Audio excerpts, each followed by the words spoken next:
Hello, I'm John West, I'm the chair of the Urban Planning Department. I am honored today to introduce Bill Taft, who works at the Sagamore Institute, a new aspect of the Sagamore Institute called the Interurban that focuses on linking community and economic development.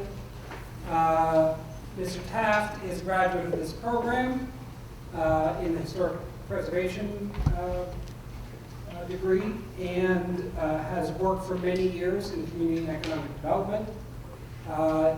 Worked for a long time for Local Initiative Support Corporation and recently transitioned to Sagamore. Mr. Taft has been very generous with his time this afternoon meeting with and talking to students, and I'm very grateful for that. I am really looking forward to hearing his discussion about disinvested places. Thank you very much. Let's welcome Mr. Taft.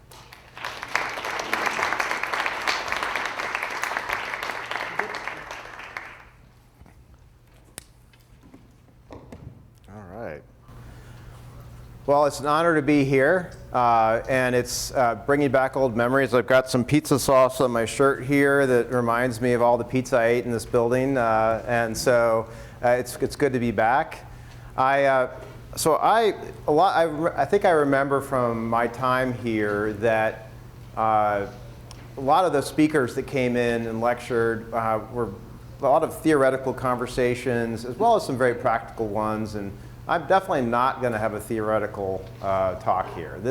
I just really want to talk a little bit of the story of how I've been involved in community economic development since I left here, and maybe some takeaways from that, but hopefully you'll have some ideas and questions, and I'd love to just have this be an example for you of like, okay, how can my studies here connect to where I came from and then where I'm going to live in the future? And I think that the thing that I have had as a consistent element in my work has been this idea of how do we build communities that people love and that allow them to thrive. And that is a sort of very interdisciplinary. It's also very contextualized to where you are. And I've ended up in a lot of different contexts, but mostly around the Midwest, and most of the years at least. And so hopefully this is useful to you. I know that based on the sort of poll I took in some of the classes, that a high percentage of you are from at least the Midwest, if not Indiana. And so this is definitely a Midwestern-centric conversation today. So hopefully this will be interactive, and that if we'll be able to find some things that you'll have some things that you can take away that are helpful to you and your trajectory of where you go from here and what that means for your community. But I was a history major undergraduate, and then I was a historic preservation major, and then since I left here, I've not really worked in historic preservation officially, but been involved in the restoration of a lot of buildings and the revival of a lot of older neighborhoods. And I think what's really important, and it sometimes is hard to grasp, is like how does history of a place affect what's happening today, and then how do the assets that are left behind from that history provide fodder for growth in the future of a community that is future oriented. And that sounds pretty basic, but I think that one of the things that is consistent of the Midwest is that there's a lot of common history of the dynamics that led to the communities that you and I come from to being there, and their shape and their trajectory. So does anybody know where this is, this photo? I think it's up, yeah, it's up there. It's in Indiana. Yeah. Nope. Other guesses? Nope. Nope. Nope. You're getting closer though. You're getting even more closer. Michigan City. This is my hometown. This is a little before my time. But Michigan City, I think I'm going to use Michigan City because it's my hometown to sort of illustrate things that are pretty common across the Midwest, even though it's a kind of a weird city for Indiana. So when Indiana was formed, it wasn't going to have an outlet onto the Great Lakes. There was, but at some point, and I don't know all the political machinations that led to this, they realized we really need an outlet onto the Great Lakes as a port. And so they took a piece of southern Michigan and gave it to Indiana, and that's how Michigan got the Upper Peninsula. They took the Upper Peninsula from Wisconsin and gave it to Michigan. So it's an interesting little backstory there, but ultimately that backstory allowed Michigan City and Gary and the other cities on the waterfront in the region to actually exist in the state of Indiana. And maybe the Chicago Bears being here, I don't know. So what you see here is some things that are really characteristic of a lot of places in the Midwest. First of all, you see transportation.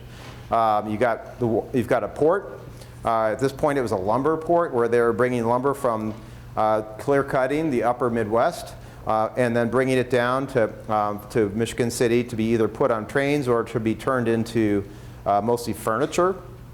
In Michigan City, you also see the fact that around the southern edge of Lake Michigan, all of the rail lines were compressed because there was a giant wetland to the south and a Great Lake to the north, so that all the lines from east to west had to go right through a very narrow band. And so lots of rail lines crossed there. So it was a great transportation location with water and rail. And it was the end of the first road built in Indiana by the state, which was the Michigan Road that went from Madison, Indiana to Indianapolis, so that the port on the Ohio River connecting to the state capital, and from Indianapolis to Michigan City connecting the other port. So that transportation was a key element of why it was there.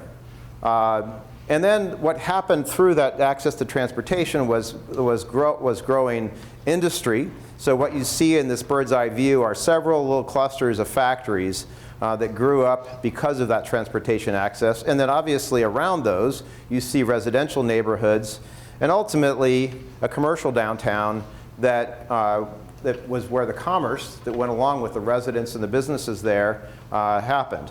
You also saw some unique elements. The state prison was located there because of transportation access and the fact that state prisons at that point were fairly self-sustaining because they essentially leased the prison labor to for-profit businesses that co-located around them and made furniture and clothing. So it was just another form of industry. I think the calculus of how that got located was very similar. Another business that sprang up there was the Barker Car Company. They made box cars, one of the biggest ones in the world at one point. And it was again benefited from the rail access to lumber, because box cars were originally made out of wood, coming down from the north, and also the growing labor pool in that community. This industry grew through the years. It was the largest employer in the city. It had high quality living wage jobs, and ultimately it declined as the rail industry declined. And I vaguely remember in the mid-'70s when the entire complex burned down in a giant fire. By that time, it didn't have very many jobs left, and that was the end of the business. And ultimately left behind a contaminated and also very difficult to reuse site. And economic development, which is one of the themes I want to talk about, mobilized to try to do something here, and ultimately what they came up with was an outlet mall that sits on the site today. It doesn't really provide the same number of high-quality jobs, or really very many high-quality jobs, but it filled in the site, cleaned it up, and added to the tourism industry that grew up as industry slowly declined in Michigan City. The downtown held its own for quite a while, but started to show some cracks. You started to see vacancies, or quality of the businesses, and certainly the apartments on the upper floor started to decline. And in the 1970s, the community was like, okay, we need to do something to revitalize our downtown. And they were just big enough to access federal urban renewal dollars, sadly. And so they used that to tear down the portion of downtown that was oldest and closest to the lake. And what we ended up with Well, along the way, another strategy that was used was, okay, the other thing we need to do is look like the mall, because they just built a new regional mall on the edge of town. They would suck most of the retail out of downtown. And so as a counter to that, they decided to create a pedestrian mall. And Kalamazoo, I think, was the first one in the country, which was not too far away. And so they thought, this seems like a great idea, let's do that. It was lots of lovely greenery and not a lot of people shopping. They also took the main street that connected downtown that was left to the waterfront and built a new library right in the middle of the street. And that was at the end of the pedestrian mall when they put it in, designed by Helmut Jahn. This is his first commission in the United States, a very well-respected architect, a very cool building, sitting in exactly the wrong place. And most of the North End where they tore down the downtown looks like this today. So it is, you have low scale, low value buildings and a lot of grass. And so what you've got is now architects, planners, or economic developers are like, okay, these are underused spaces, we need to attract new investment. One of the new strategies occurring is they just double track the South Shore Railroad from Gary to Michigan City, so now you can reach Chicago in about an hour and 15 minutes. And the idea is this is going to attract a lot of reinvestment into downtown. We'll see. Some of that is happening. It's definitely better than it has been any time in my adulthood, but we will see what happens in the long run. But there's also a power plant on the waterfront that's not ideal, that we'll see whether that is supposed to be closing, but with the policies around coal plants, it's hard to know that for sure. So that's my background. Those are the dynamics that kind of shaped me, and also those elements of transportation, industry, access to natural resources, and then the commerce and community that springs up around that are familiar themes that are kind of the background to the work that I've been involved with throughout my career. In larger cities, there were the same dynamics, just bigger. So this is the GM stamping plant. Just on the west side of the river, southwest of downtown Indianapolis. This stamping plant grew dramatically during World War II, massive manufacturer of components for defense. And the neighborhoods around it provided a lot of jobs that attracted people from around the Midwest, also from Appalachia, to come up and work in these factories. And the neighborhoods boomed around it.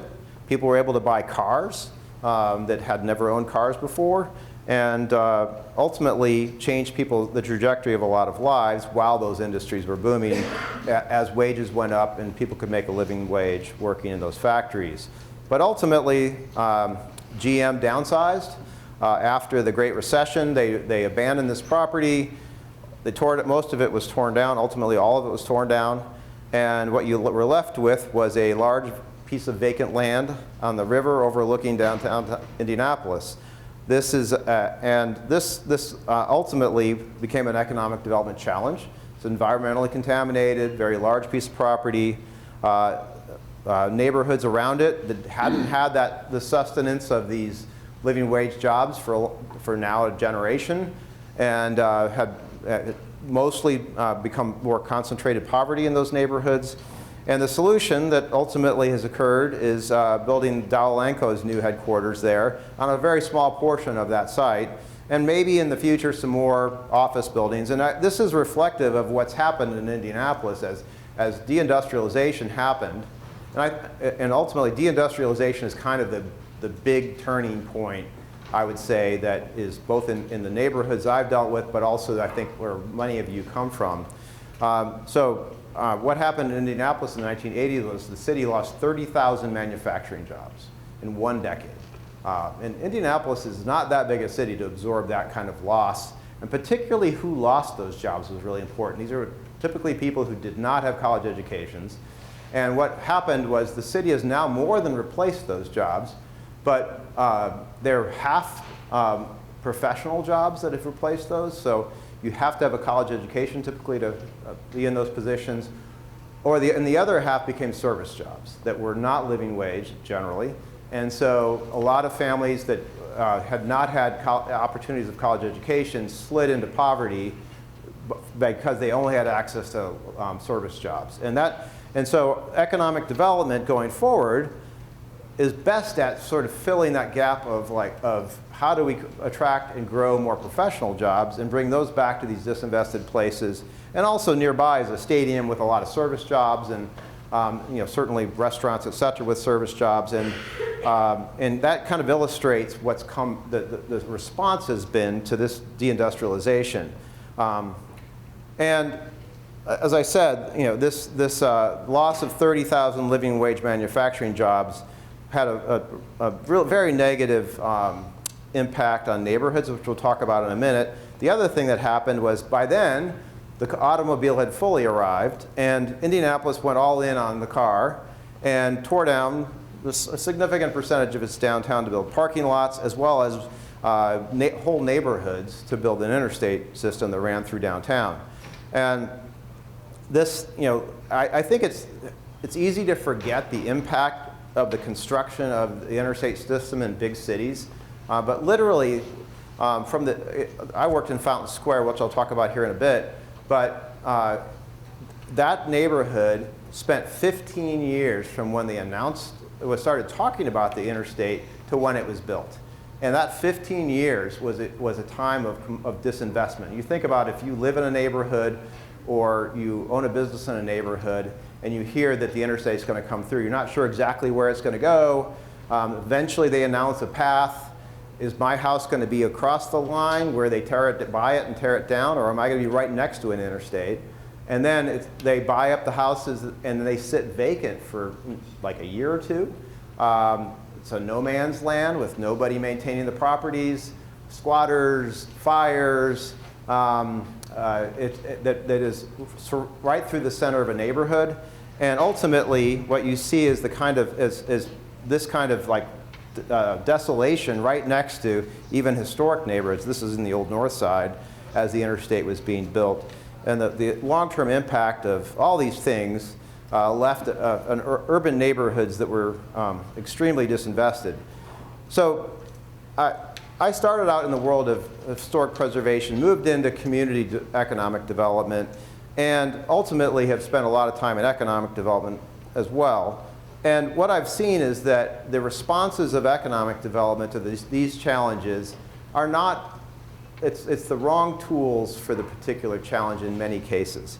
And certainly they can accomplish some things very well, but we spend billions of dollars in just Indiana on economic development annually, between tax abatement, the TIF-backed development projects, job training that's offered to businesses.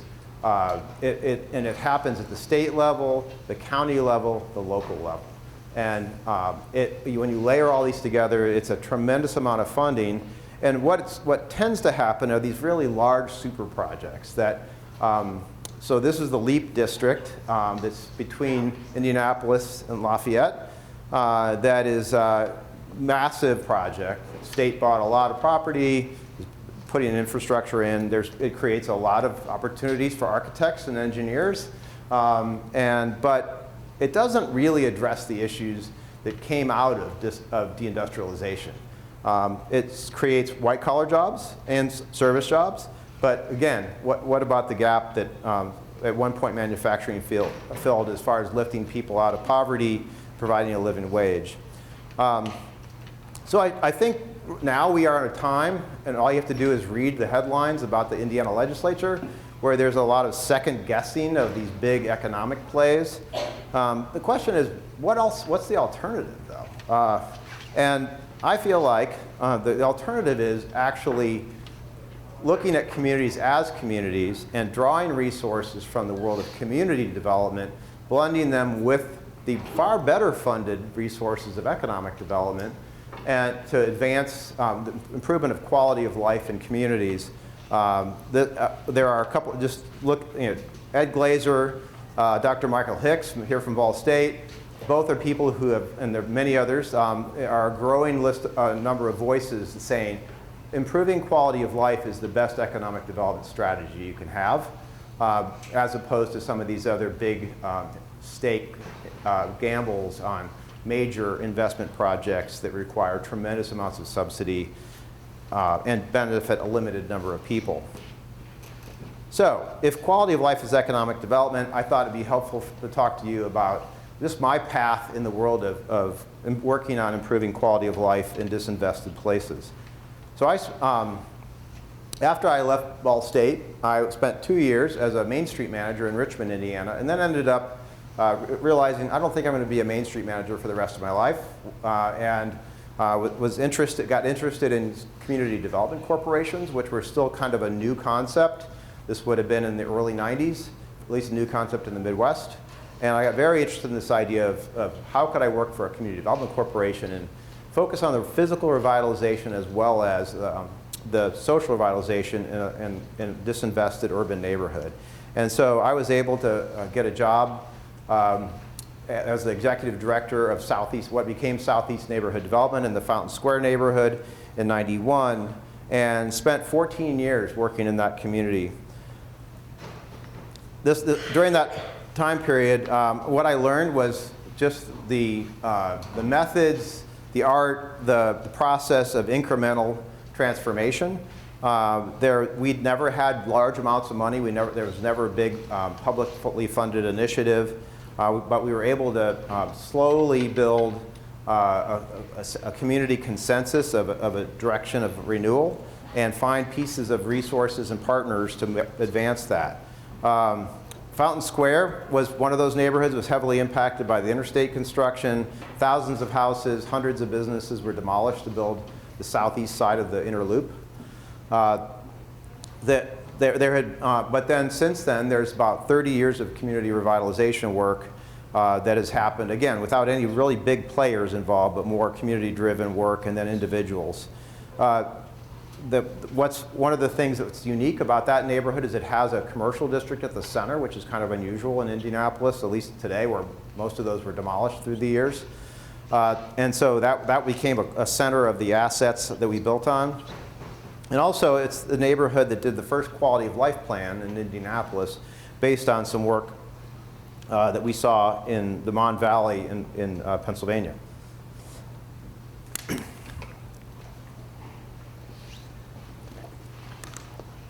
So a few of the tactics we really focused on in Fountain Square. So I went to work for this small nonprofit. There were 2 of us working there. We had the benefit of having some working capital that since Eli Lilly headquarters was right near us, they had provided us with a couple $100,000 of working capital. And it was a time when there was general support for the growth of community development corporations around the city. And so we were able to incrementally start taking on some larger projects. I think of those as kind of the white elephants. These are projects that were too big for any individual developer that was interested in Fountain Square, at least at that point, to take on, but also kind of reset people's expectations of what could happen in the community. We had these sort of loose focus areas within the neighborhood where we focused on revitalizing housing for both ownership and rental. Almost all of it focused on affordable housing. But what was interesting is that what was affordable housing then was still a little bit more expensive than what had been there, so it's an interesting dynamic of it became a more diverse economic neighborhood through that. We latched on to the arts as a strategy for revitalization.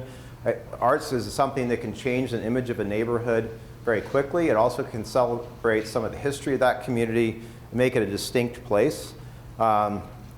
We focused on equity elements by making sure that there would be benefit to long-term residents from these investments. We started a charter school that served pretty much all kids from the neighborhood. We built a new health center, dental center, partnership with the University of Indianapolis to staff that. And very slowly over that 14 years invested over $50 million. Focusing on the commercial district. If any of you saw the David Letterman interview with Caitlin Clark where they were duck pin bowling, the photo on the left is the space before it was rehabbed into that. Another building across the street was our first affordable housing project we did. I learned real estate development along the way.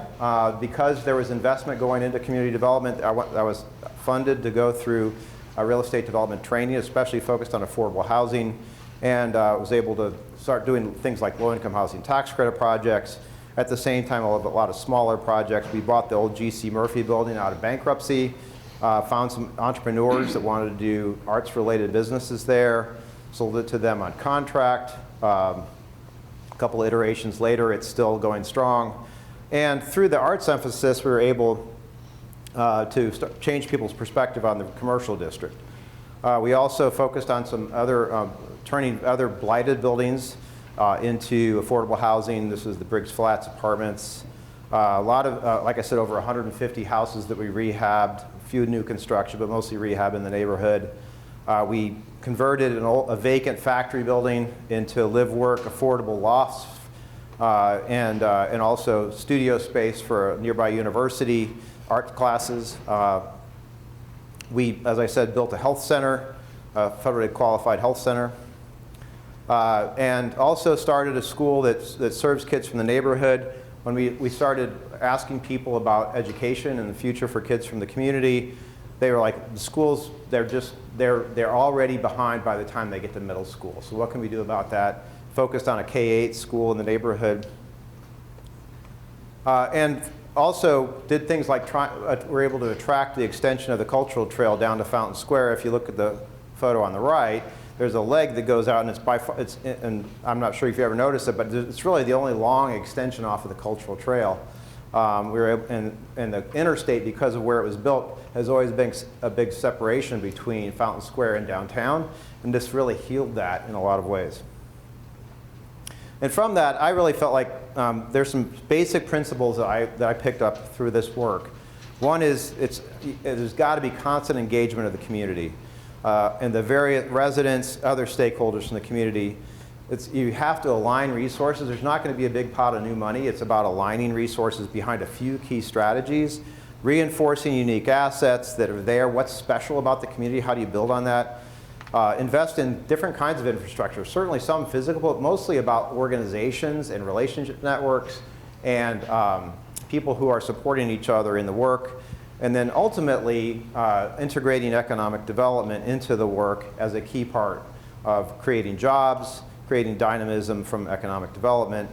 From that, I moved to working for a national organization, Local Initiative Support Corporation. It's a community development financial institution, over 40 years old, was started by the Ford Foundation based in New York City, invests a couple $2 billion a year in a lot of affordable housing, that kind of thing around the country.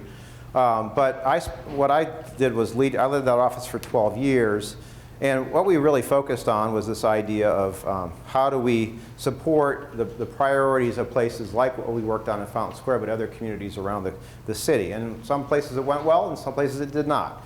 It really depended on the strength and the initiative of those community-based groups about where we were able to support them.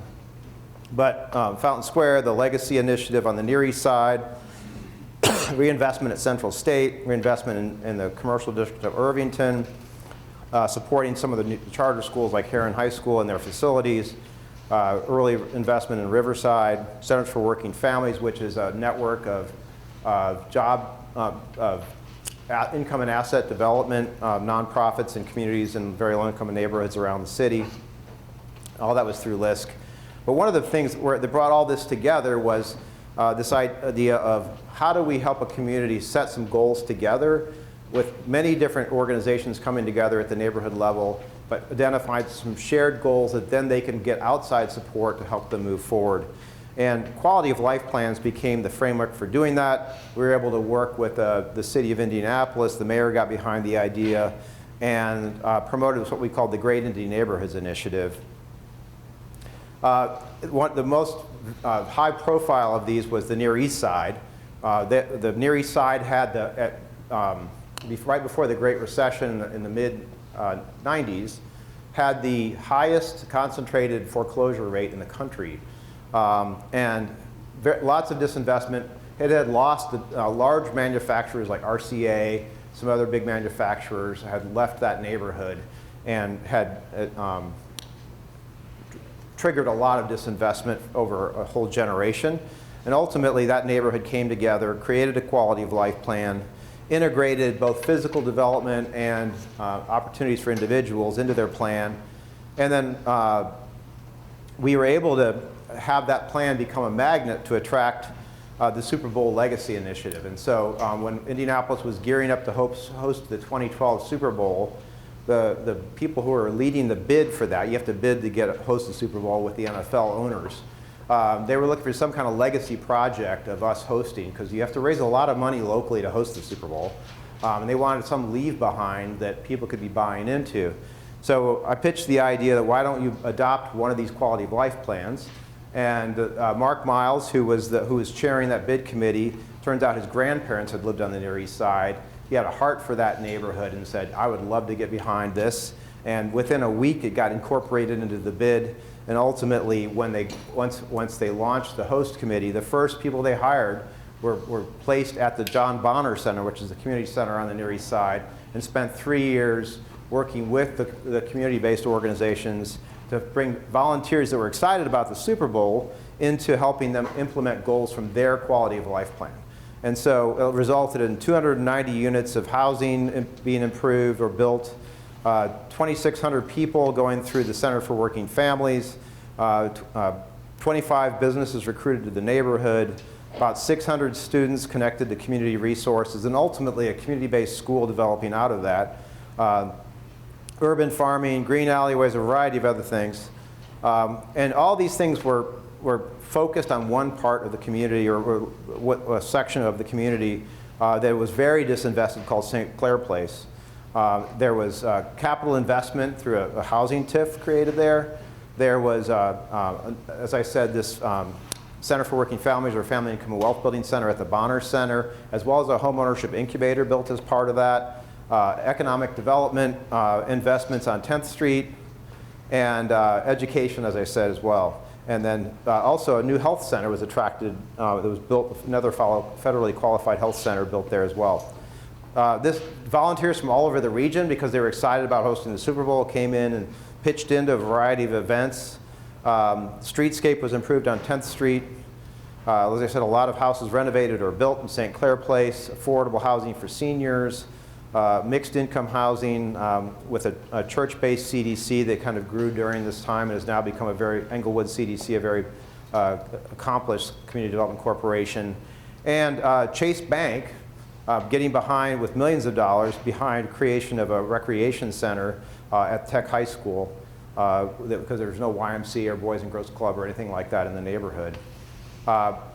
After the Legacy Initiative, we also really focused on supporting commercial and industrial district revitalization. That kind of gave me my first taste of this sort of the industrial side of place-based economic development work. And all these pieces, we were like, okay, how do we keep these things going forward? The next thing was going to be coming up was the bicentennial of the city in 2020. Well, 2020 meant something to us then that ended up being something very different afterwards. But this was an initiative to support several communities that had already done quality of life plans and identifying a mixed income, mixed use, walkable center for their neighborhood. Basically modeled after Fountain Square, but reintroducing those in places where most of that had been torn down through the years. With 4 areas of focus: livability, which is sort of healthy and beautiful places, opportunity, entrepreneurship and jobs, vitality, growing population, and education, all being concentrated, investments into those things concentrated in those places based on the priorities set by each of those communities. One of the places was, one of the things we helped encourage them to do, and I would say have mixed results from that, was, okay, often these are commercial corridors that divide today's neighborhoods. They used to be a center of a commercial corridor, now they're a boundary. How do you get people interested and excited about a place when it's a boundary and not a place? And so each of the places came up with a name for the area they focused on. Maple Crossing is at 38th and Illinois.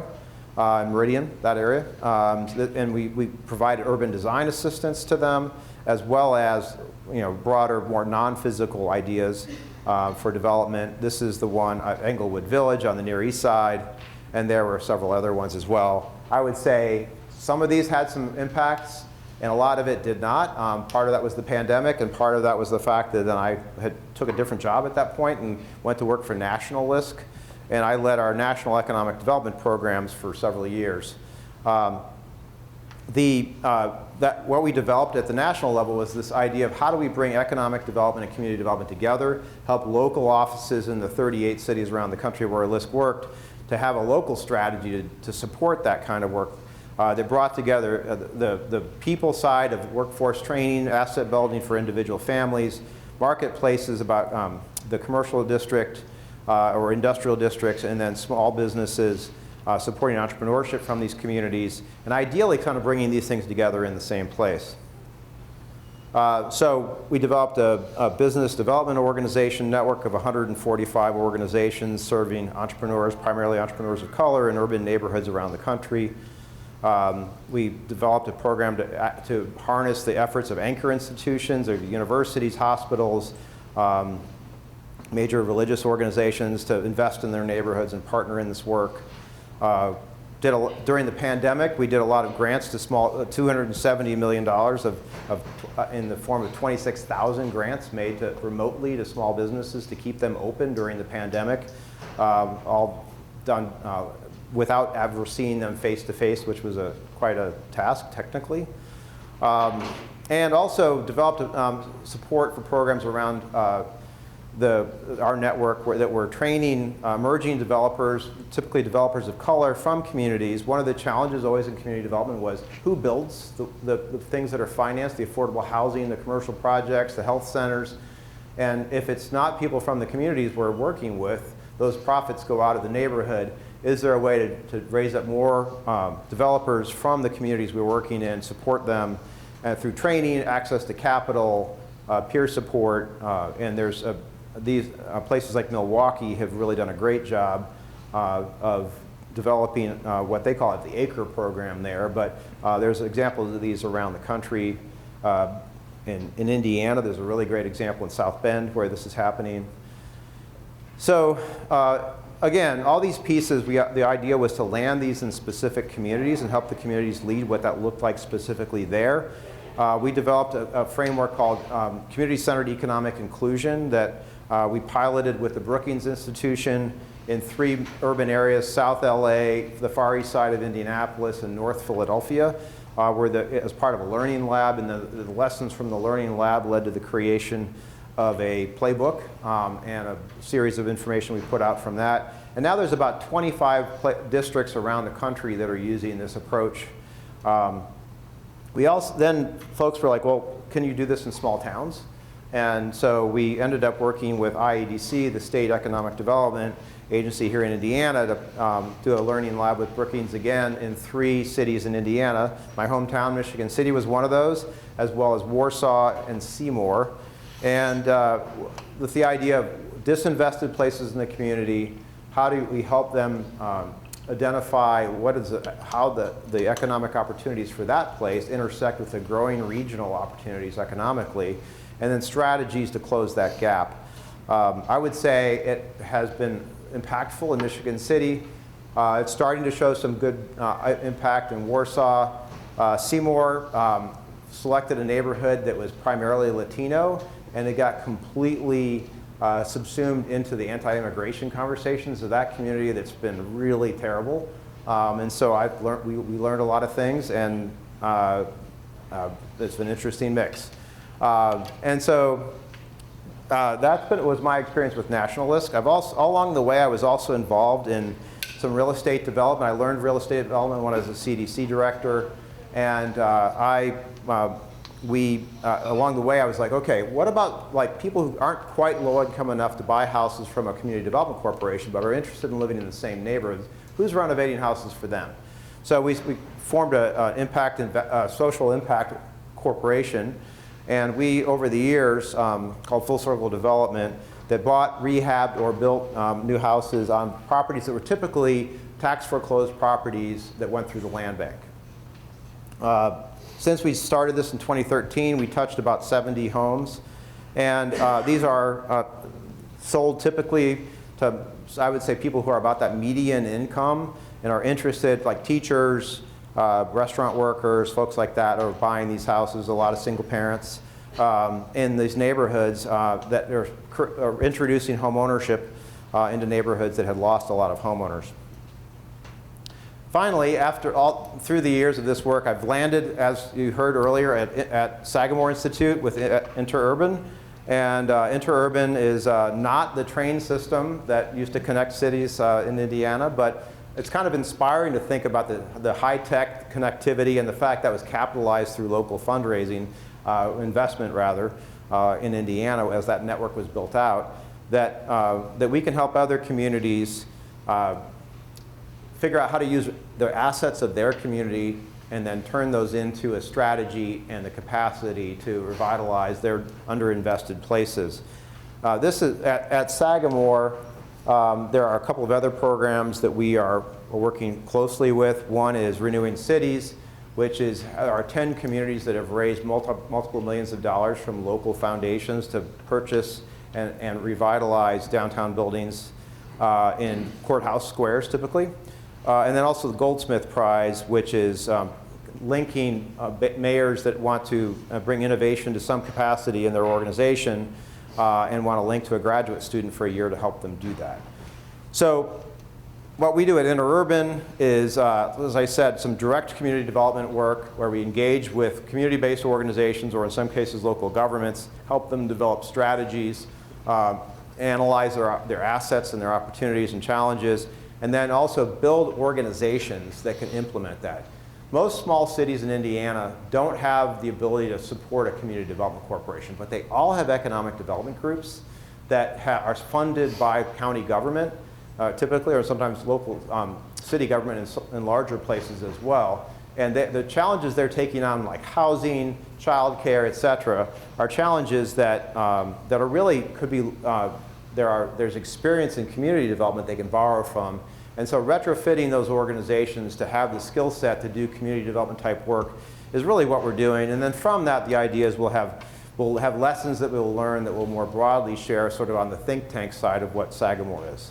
We're doing this in places like Richmond and the Star neighborhood, LaPorte County on an affordable housing initiative with a community foundation. A little bit out of the box on this, we're working in Nashville, Tennessee. The Titans are building a new stadium and an entertainment district around that that's right up against East Nashville and North Nashville, the historically black neighborhoods that are experiencing massive influx of investment, outside investment. And the idea is to replicate the model from the Legacy Initiative that happened in Indianapolis to help those neighborhoods develop a vision and partnerships that would allow that preservation and the magnification of that historic cultures and entrepreneurs from those neighborhoods. So that's what I've been involved with. Now I'd like to talk to you all about, like, okay, how does this fit with your future? And I have a few suggestions, but I'm also interested in hearing your feedback on these suggestions. So the first one is take a real estate finance class before you leave here. If you don't know how buildings or infrastructure gets paid for, I think it's going to limit your impact in the fields you're studying here. Secondly, buy some cheap property and improve it. And this seems really scary, but you can do that at a very young age if you buy a cheap enough piece of property. And the question is, you have to be a little bit smart about where you buy it, but and it might take a few friends to come together to make that happen. Maybe sometimes your parents can help you, maybe not, but getting over your fear of being an entrepreneur with real estate, I think could be a very powerful thing in what you do going forward, even if it's small scale and very different than how you earn your paycheck. Become handy enough to understand and manage a contractor. Do you know how to use construction tools? Have you ever done it yourself? I think doing that yourself is really important, even if you're bad at it, because then at least you understand when you're working with contractors what they're doing. And can actually appreciate how much better they are at it than you are, which is I think, important to do. That's certainly where I am in the world of construction skills. Make friends with small developers and help them with design. As I said earlier, there's this percolating effort of where smaller developers are doing things like missing middle housing and infill in communities. We need more of those because big developers don't come to small communities typically. We need to raise up developers from those communities, but work with them, help them with design. They typically have construction backgrounds, but maybe not design. And so I think you could be helpful to them and at least be an encourager, a friend, maybe an investor with them someday. Think about the community beyond design. It's like, what does it mean to be a community? The place that you are working, what are the dynamics of the history, the culture, who's been there all along, what is the new investment impact, how does that impact them? Stay current on civic issues. Maybe advocate for concrete local issues. So, I think it's easy to advocate especially through social media, but also maybe an occasional protest on big national issues, and certainly that's important to do if you feel strongly about them. But the far less glamorous things about whether you're going to create a TIF district, or how the schools are getting funded, or are there going to be charter schools in your community? Questions like that, I think being aware of those things, being knowledgeable and being involved is really important. Live in a real neighborhood and get involved. This is my bias coming out a little bit, but when I say a real neighborhood, I feel like this is a neighborhood that has challenges. It's been around long enough to have challenges, and be part of making that a better place, get involved in some way or another, and then finally, pick a community and stick with it. And consider your hometown. So Indiana, we were talking about this in the the economic development class earlier, is that when you look at the projections for Indiana, they are bleak for every place but Indianapolis and Fort Wayne. They're basically vacuuming up young people from the rest of the state into those cities. And without young people, particularly people with skills like you're going to have coming out of here, the future for your hometowns is really going to be difficult. And so, not to say everybody has to go back to their hometown. I don't live in Michigan City full time, but I do go there regularly, and I'm trying to be helpful. But one way or the other, pick a spot and live there. I've lived in the same house since '91, and from that has developed layers of relationship that from work, from neighborhood, from businesses, from church, from other things that all come together in a way that's a powerful network, that you can be part of something that's way bigger than yourself. But it takes a while for that to happen. And so sticking to a community over time is really important. And like I said, consider your hometown. My hometown, the last architect in that town just closed business about a year ago. So there's no locally based architects there. And I think that it's a city of 35,000 people, which is crazy. And so there's a need for that skill set in smaller communities, probably in the one you came from. So anyway, I'm curious how you respond to these challenges to you, and see what do you think about these, or do you have questions that you'd like for me to answer?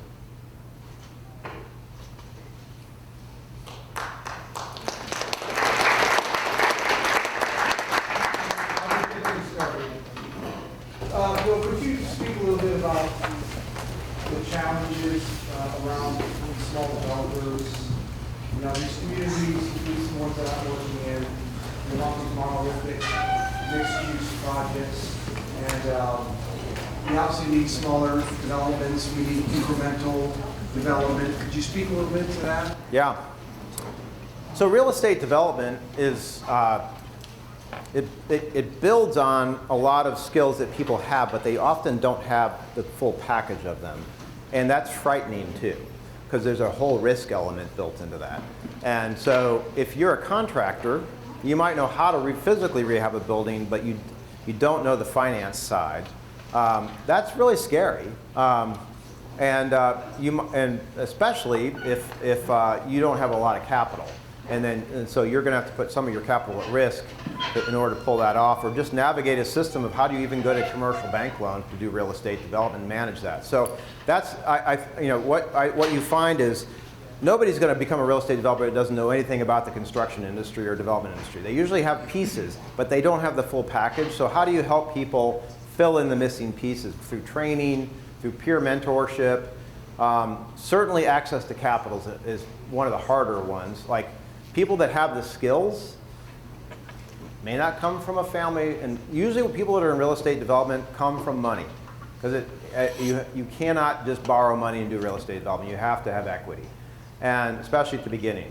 And so how do you help people that have the skills but don't have the capital is a community challenge that maybe the local community foundation could put together a pool of capital. Maybe local wealthy families could use their donor advised fund to do that. How do you convince them to do that? You show them that the kind of development they want in their community isn't going to happen if they don't have local developers to do it.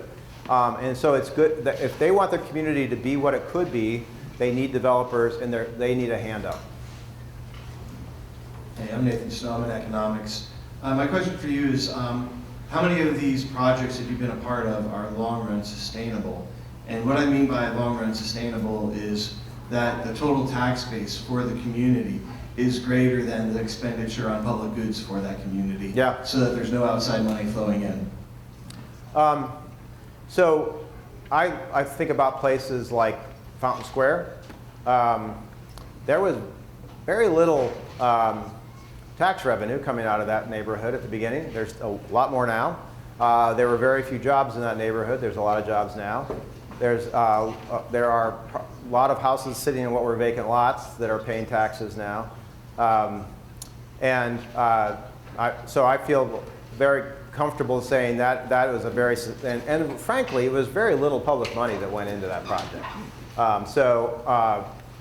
It's definitely sustainable. I'd say in general, just because community development compared to economic development has very little money, that a lot of this work in community development has been fairly scrappy and low cost, and so the return on investment is pretty darn good. The macro, we've had a number of conversations today about the macroeconomics of quality of place versus traditional economic development approaches. And I tend to fall on the quality of place as being a better investment, a return on investment on that. I think you start looking at places like the Leap District, it's a little harder, although that's out of my league, so I don't really know. That would be my guess. Yeah. Yeah.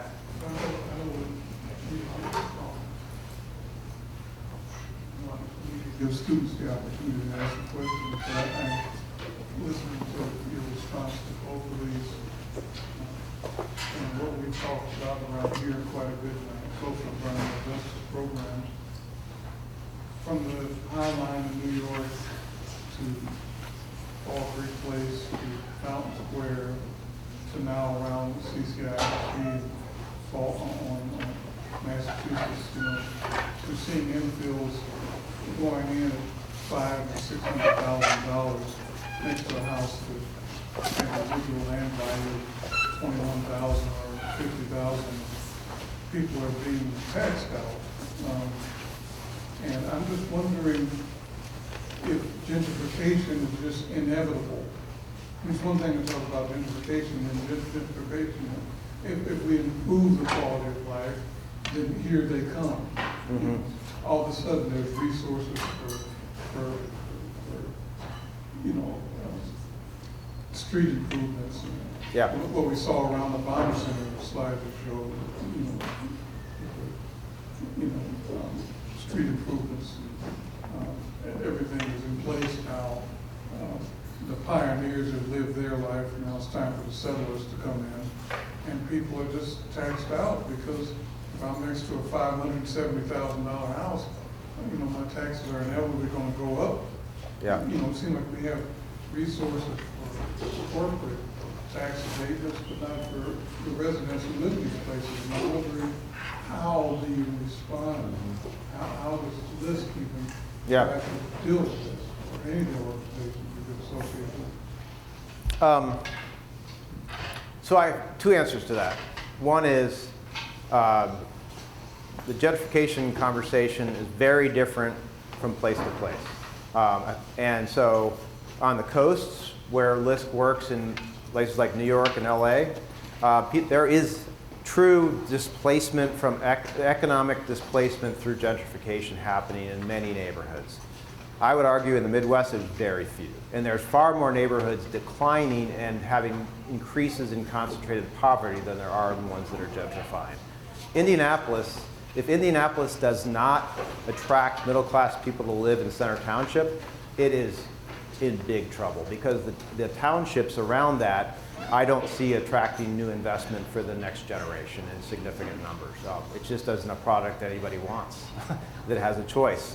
So, so I think we shouldn't let gentrification, the fear of gentrification, especially in the Midwest, stop us from doing anything. But on a human level, individual level, there's also other kinds of gentrification beyond economic. I don't think there's very many people in Fountain Square or in the Near East Side that have truly been economically displaced. I'm open to being corrected, but I have not seen evidence of that. There's sort of an informal property tax assessment habit within city government and county government where they don't tax longtime residents anywhere like new residents. Not a policy, but informally, I've seen that in tax numbers. Yeah. So, yeah. So anyway, that's, but I think clearly you need to have systems like that. The other issue is cultural gentrification, where neighborhoods change so much that it doesn't feel like your neighborhood, even if you can afford to stay there. My wife's really active in this idea of lifting up the longtime residents of a neighborhood and then connecting the new residents with honor and preservation of where people who are moving in are joining a long history rather than displacing the history that was there, which I think is one way to address the cultural gentrification side, which is far more common, I think, in the Midwest than economic gentrification. Yeah. Question back here? Hi, I'm Brooklyn Farrell. I'm a second-year urban planning student. I work for the Wiley Community Council Association, and we're doing a new community center redevelopment project. How do you find funding for a large-scale project when your major town or city only has one economic resource? So funding for specifically what again? A community development project. It's Oh, any community development, yeah. So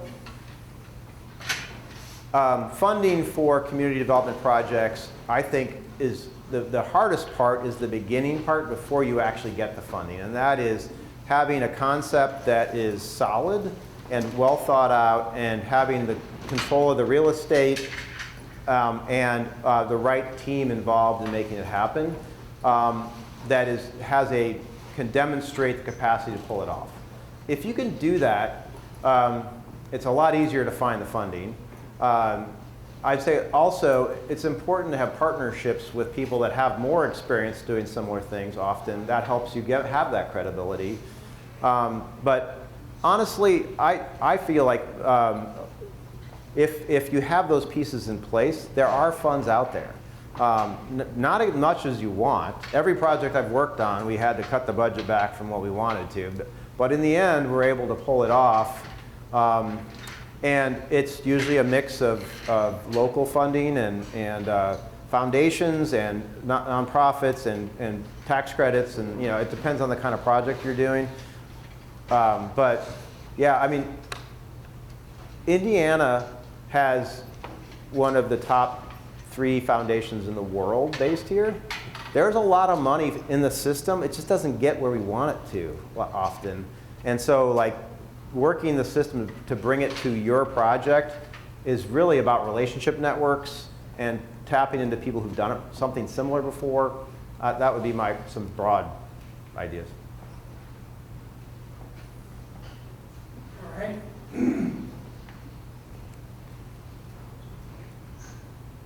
For the architects and landscape architects in the room, I want to ask what's the role for architects and landscape architects in this process? Yeah, well, a lot of small-scale developers are people who were architects first. I've met quite a few of them, and they at some point are like, I'm just going to do it myself. So I think that's one potential role. Certainly, I think, again, with emerging developers, sharing your expertise short of a full engagement for a rational contract and design work.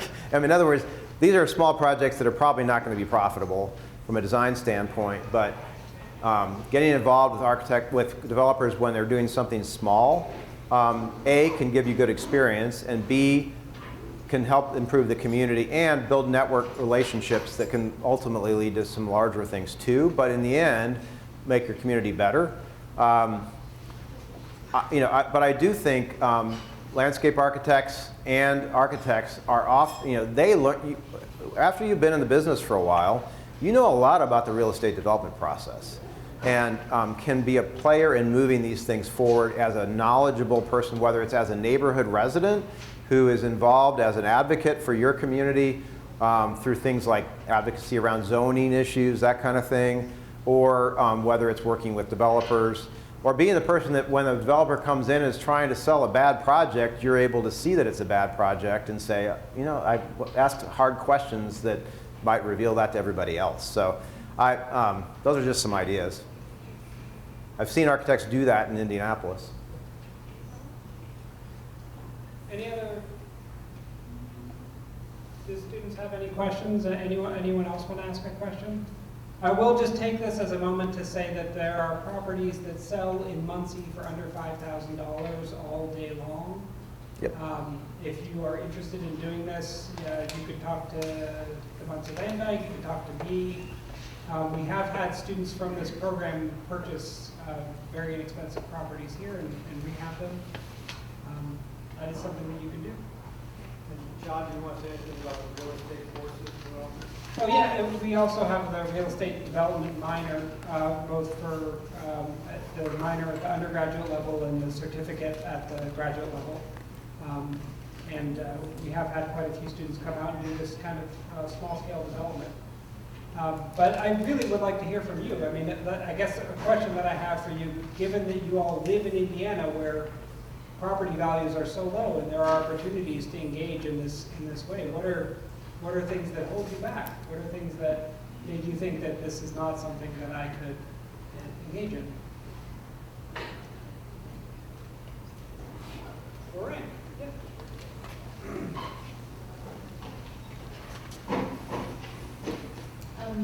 So thank you again for the guest lecture.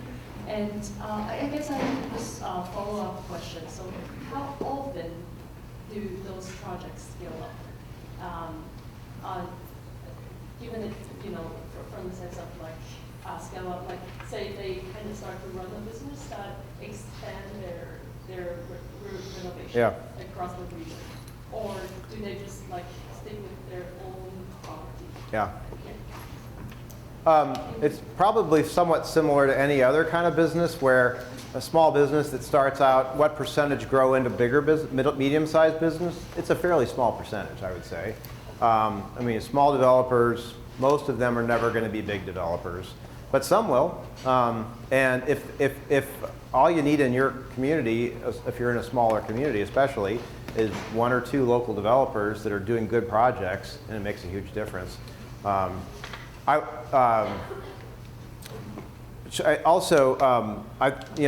Marone has a really brilliant point about this, where he gets critiqued all the time for promoting missing middle housing, and that people say these are all small projects. How is this going to solve our housing challenge? And he will say, this idea of the power of many people doing small things as opposed to a few people doing big things, and that's another answer to the question. Yeah.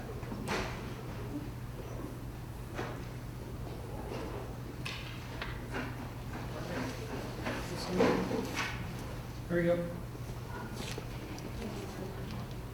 So you talked about incremental transformation. How do you decide what to do first, or what's the priority? So like, what's the process go through that? Yeah, it's opportunistic generally. It's like the thing in front of you is the place to start. When I started doing neighborhood work in Fountain Square, we already owned a couple of houses. So that's what I started with, and it turned out they were terrible houses. I shouldn't have started with those, but anyway, you know, I think it's really hard to be, if you're paralyzed by the perfect strategy, you're not going to get a whole lot done. And there is no perfect strategy for this kind of work. It's like, okay, what's in front of you? Who's willing to help you on something versus not on the other thing? Then you do the one they'll help you on. So, I think it's certainly, I think some planning is helpful, but it's really hard, especially early on, to know the path to getting to a sustainable level is very hard to know until you just jump in. It's like most entrepreneurial activity. It's an entrepreneurial activity is really what it is. But it has a whole lot of people that you need help from in order for it to move forward, and that you're really just the catalyst for. So, and depending on what your role is in all this. So. Would anyone else like to add anything? Yep, we got one back there. I can never tell if this thing's on. All right.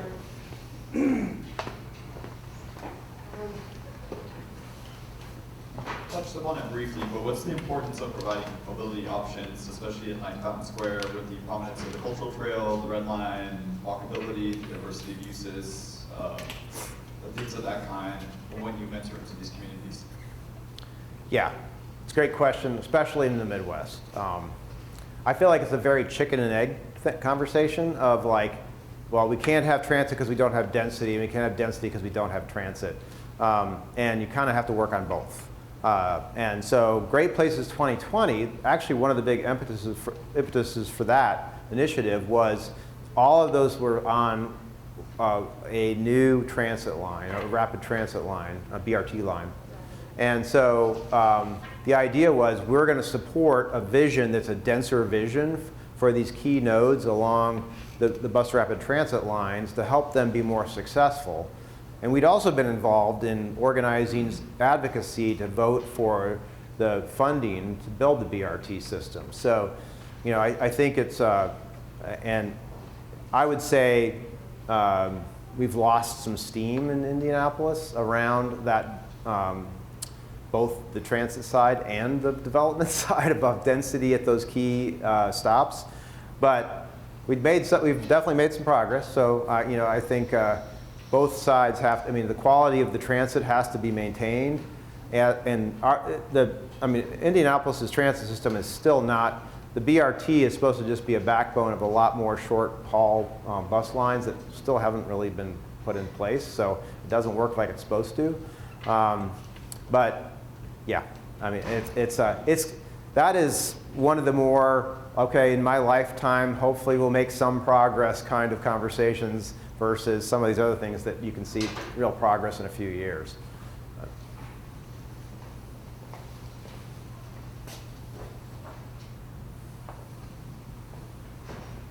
But in the meantime, the cultural trail has made a huge difference. I'm a big bike advocate for, I mean, I think, and you see, one of the beauties of downtown Indianapolis is you can ride your bike pretty safely, even if there's not a protected bike line, because people are used to having a lot of bikes around. Occasional exceptions. You know, I think that if that's an achievable goal for most community center neighborhoods, is at least make it so people are comfortable riding their bikes for daily errands within the center of the community. And I think that's doable with bike lanes, with just cultural, getting more people out doing it. I was shocked to see that there's a new bike lane that goes across 22nd Street, right just north of my house. They actually plowed it, which they still haven't even plowed my street yet. Which I thought was, okay, well that's a step in, that shows it's being prioritized. And so I think it's that kind of little thing that makes a big difference. All right, well, let's all thank Mr. Taft one more time.